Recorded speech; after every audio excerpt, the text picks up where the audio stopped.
Hi all. இன்னைக்கு 3ஆம் தேதி வந்து லஞ்ச்லேருந்து டின்னர் வரைக்கும் எடுத்த விலாக் தான் பார்க்க போகிறோம்.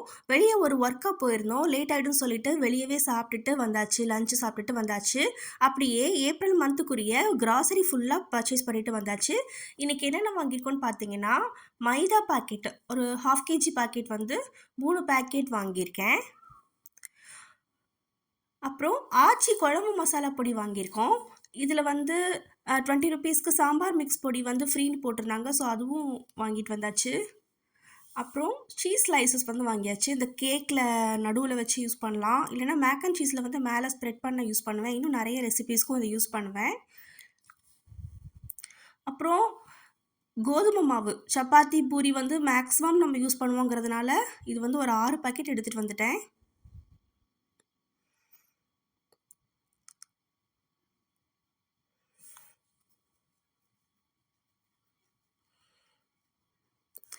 அடுத்தது பேக்கிங் பவுடர். ஸோ பேக்கிங் பவுடரில் மட்டும் தீந்து போகிற மாதிரி இருக்குது. ஸோ அது ஒரு பேக்கெட் எடுத்துகிட்டு வந்திருக்கேன்.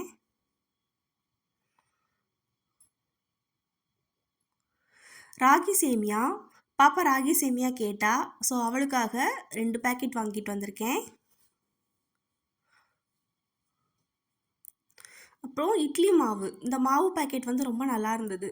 ஸோ அது வந்து ஒரு போனதுனால 3 பேக்கெட் எடுத்துகிட்டு வந்தாச்சு. இது வந்து இட்லிக்கு ரொம்ப நல்லாயிருக்கு. போட்டால் மாவு மாதிரி அப்படியே மல்லிகைப்பூ மாதிரி வரும்னு சொல்லுவாங்கல்ல, அந்த மாதிரி வருது இட்லி சூப்பராக.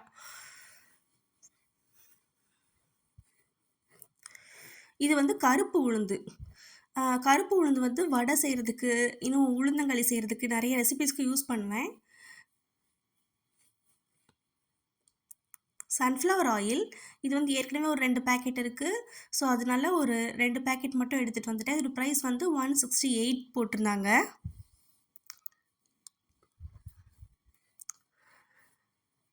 அடுத்து நல்லெண்ணெய் ஒரு பேக்கெட்டு 1 லிட்டர் ஃபுல்லாக எடுத்தாச்சு. அது கம்ப்ளீட்டாக காலி ஆகிடுச்சு. ஸோ நல்லெண்ணெய் 1 லிட்டர் வாங்கியாச்சு.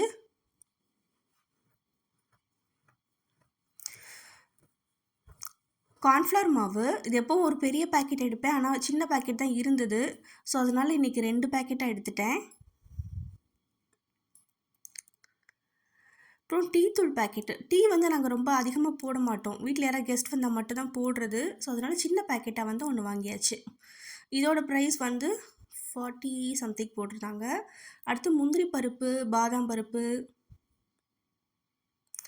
இப்போது இது வந்து நம்ம ஸ்வீட்ஸில் புட்டிங்கில் வந்து நெய்யில் உருக்கி போடுவோம் இல்லையா, அதுக்கு வந்து இந்த மாதிரி கொஞ்சம் பெரிய சைஸாக இருந்தால் தான் சாப்பிட நல்லாயிருக்கும். ஸோ அதுக்கு வந்து பெரிய சைஸ் முந்திரி பருப்பு. இப்போது கிரேவியில், இப்போது மட்டன் குழம்பு இதுக்கெலாம் வந்து அரைச்சி போடுவோம்ல, அதுக்கு வந்து சின்ன சைஸ் இருந்தாலே போதும். ஸோ அதுக்கு வந்து கம்மி ரேட்டில் உள்ள இந்த குருணை வாங்குவேன்.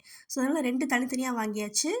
அடுத்து பாதாம். பாதாம் வந்து 100 கிராம் வந்து 145 ரூபா போட்டிருந்தாங்க. அது ஒரு பேக்கெட் வாங்கியாச்சு. அதுக்கப்புறம் சென்னா மசாலா. இது வந்து கண்டிப்பாக 1 மந்த்துக்கு ஒரு 1/2 கிலோ போகும். ஸோ அதனால இது ஒரு 1/2 கிலோ பேக்கெட் எடுத்தாச்சு. அப்புறம் இந்த க்ளீனிங் பர்பஸ் எல்லாத்துக்குமே இந்த கம்பி நார் அவசியமாக தேவைப்படும். எல்லா இடத்துல ஏதாவது க்ரீஸாக இருந்துச்சு அப்படின்னா அதுக்கு வந்து நான் இதுதான் மெயினாக யூஸ் பண்ணுவேன். ஸோ அதனால் அது நிறைய எடுத்துகிட்டு வந்துட்டேன். 30 பேக்கெட் எடுத்துகிட்டு வந்துட்டேன். அப்புறம் வத்தல் 1/2 கிலோ கம்ப்ளீட்டாக காலி ஆகிடுச்சு. ஸோ 1/2 கிலோ வத்தல் வந்து 140 ரூபா போட்டிருந்தாங்க. அது ஒரு பேக்கெட் எடுத்துகிட்டு வந்துட்டேன். அதே மாதிரி குண்டு வத்தல் வந்து தாளிப்புக்கு யூஸ் பண்ணுவேன். ஸோ அது வந்து 1/4 கிலோ 95 ரூபா போட்டிருந்தாங்க. அதுவும் எடுத்துகிட்டு வந்தாச்சு. அடுத்து Santoor shower gel 99 rupees launch offer போட்டிருந்தாங்க. சரி ட்ரை பண்ணி பார்ப்போம் அப்படின்னு சொல்லிட்டு இந்த இது யூஸ் பண்ணலான்னு எடுத்துகிட்டு வந்திருக்கேன். அடுத்து பாப்பாவுக்கு பெயின் ரொம்ப ஜாஸ்தியாக இருக்கிறதுனால மெடிக்கேர் லைஸ் ஆயில் அது வந்து சரி தலையில் தேய்ப்போம்னு சொல்லிட்டு எடுத்துகிட்டு வந்தாச்சு. அடுத்து வந்து face wash. Himalaya's apricot face wash வந்து ஒன்று எடுத்துகிட்டு வந்திருக்கேன். அடுத்து ஒரு குட்டியாக ஒரு டிஷ்யூ பேப்பர். ஸோ நமக்கு எதுக்குனாலும் யூஸ் ஆகும். ஸோ சின்ன பேப்பராக ஒன்று எடுத்துகிட்டு வந்தாச்சு. அப்புறம் ஹெல்மேன்ஸ் மயோனைஸ் பேக்கெட்டு. இது வந்து 100 ருபீஸ் போட்டிருந்தாங்க. 100 ருபீஸ் போட்டிருந்தாங்க. ஸோ இது ஒரு பேக்கெட் எடுத்தாச்சு. அப்புறம் பெருங்காயத்தூள். இது வந்து டாட்டாவோடது. ஸோ இப்போ தான் இந்த பிராண்ட் ஃபஸ்ட் டைம் வாங்குகிறேன். எப்படி இருக்குன்னு பார்ப்போம்.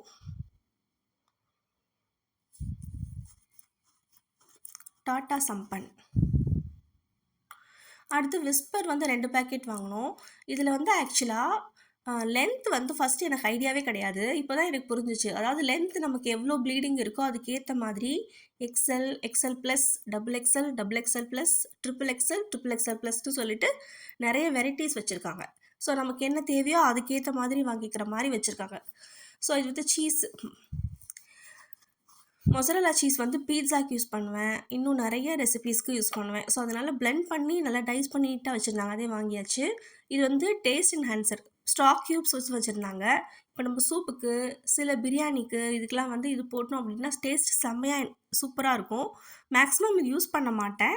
எப்பயாவது ஒரு நாள் வந்து ஒரு ரெசிபி ஸ்பெஷலா செய்வோம் இல்லையா? அப்போ மட்டும் யூஸ் பண்ணுவேன். இது வந்து ஸ்டாக் கியூப்ஸ், வெஜிடபிள் ஸ்டாக் கியூப்ஸ்னு சொல்லுவாங்க இல்லையா? அதுதான். இது வந்து மேகி டேஸ்ட் என்ஹான்சர்.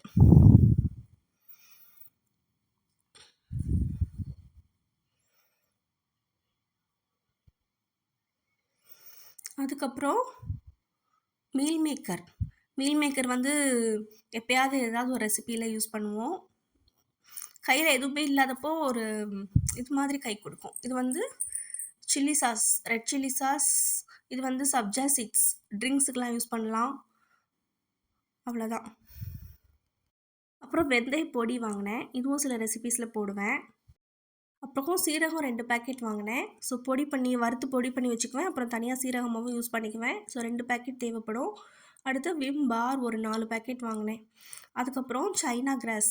இது வந்து ஏதாவது ஒரு ரெசிபி புட்டிங் செய்யணும் அப்படின்னா குட்டீஸ்க்கு லீவ் ஆரம்பிச்சாச்சு இல்லையா? ஸோ அதனால சைனா கிராஸ் வந்து ஒரு பேக்கெட் வாங்கினேன்.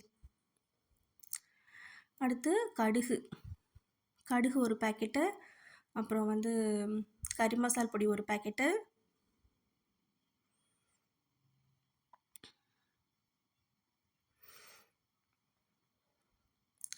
இது வந்து கல்பாசி, பிரியாணிக்கு இதுக்கெல்லாம் போடுவோம்ல, அந்த ரெசிபி இதெல்லாமே வாங்கினேன். எல்லாமே சேர்த்து எனக்கு 3910 ருபீஸ் ஆச்சு. ஸோ இப்போ ஈவினிங் ஸ்நாக்ஸுக்கு பாப்பா ராகி சேமியா கேட்டிருந்தா. இது ரொம்ப சிம்பிள் தான். இப்போ ராகி சேமியா இருக்கு இல்லையா? இது வந்து என்ன செய்வோம் அப்படின்னா, ஃபஸ்ட்டு வந்து இதை ஊற வச்சுக்குவோம். இப்போ 2 பேக்கெட் இருக்குது. 2 பேக்கெட்டையும் நான் எடுத்துக்கிட்டேன்.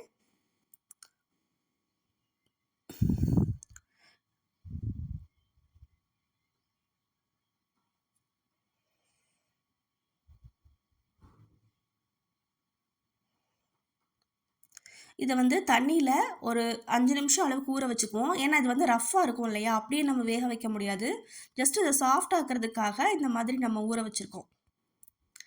ஒரு 5 மினிட்ஸ் அளவுக்கு ஊற வச்சுக்குவோம்.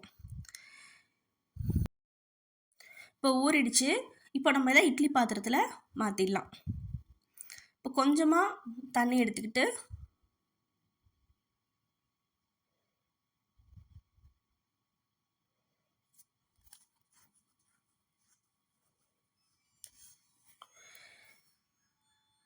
இதை பிழிஞ்சு வைக்கணும். நல்லா தண்ணி இல்லாத மாதிரி பிழிஞ்சு இதில் வைக்கணும். 2 லேயராகவும் வைக்கலாம். நிறைய தான் இருக்குது. நான் ஒரே லேயரில் எல்லாத்தையும் வச்சுட்டேன். உங்களுக்கு கஷ்டமாக இருந்துச்சு எடுக்கிறதுக்கு அப்படின்னு நினச்சிங்கன்னா 2 லேயரில் கூட வச்சுக்கோங்க.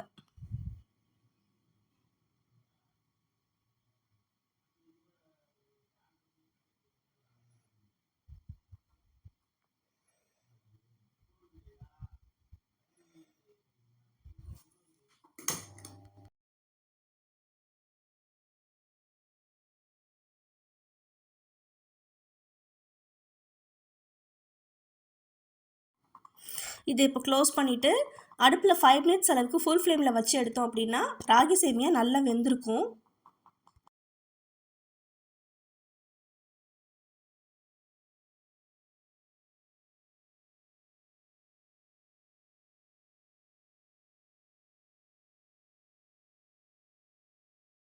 நல்லா வெந்துருச்சு. இப்போ ஒரு பிளேட்டில் மாற்றிக்கலாம்.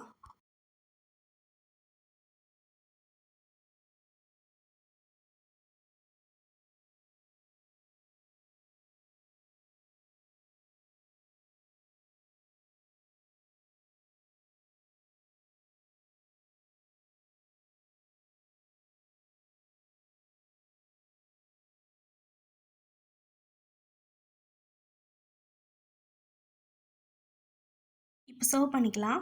ராகி சேமியா கொஞ்சமாக பிளேட்டில் வச்சுட்டு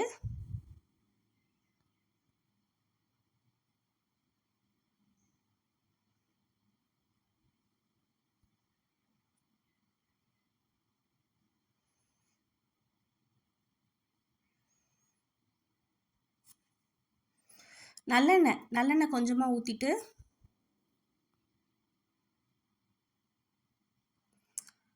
இதில் சீனி நாட்டு சர்க்கரை ஏதாவது போட்டுக்கலாம். நான் வந்து இன்றைக்கி கருப்பட்டி தட்டி வச்சுருந்தேன். ஸோ அது வந்து கொஞ்சம் சேர்த்துக்கிறேன் இனிப்புக்காக. இதுக்கு மேலே வந்து தேங்காய் பூ போட்டு சாப்பிட்னா சாப்பிட்லாம். என் குட்டீஸ்க்கு வந்து தேங்காய் பூ போட்டால் பிடிக்காது. ஸோ அதனால் வெறும் நல்லெண்ணெயும் வெல்லமும் மட்டும் போட்டிருக்கேன். தேங்காய் பூ போட்டிங்கன்னா இன்னும் டேஸ்ட்டாக இருக்கும். ஸோ போட்டு மிக்ஸ் பண்ணி கொடுத்தீங்க அப்படின்னா ஈவினிங் ஸ்நாக்ஸுக்கு ராகி சேமியா ரெடி. சூப்பராக இருக்குங்க. நீங்கள் ட்ரை பண்ணி பாருங்கள். இதோட நைட்டு வந்து ஆப்பமும் தேங்காய் பாலும் பண்ணியிருந்தேன். ஸோ சாப்பிட்டு முடித்ததும் நல்லா ஒரு மணி நேரம் நல்லா விளையாடினாங்க வராண்டால. விளையாடிட்டு அவ்வளோதான் தூங்க போயாச்சு. அவ்வளோதான். பாய்.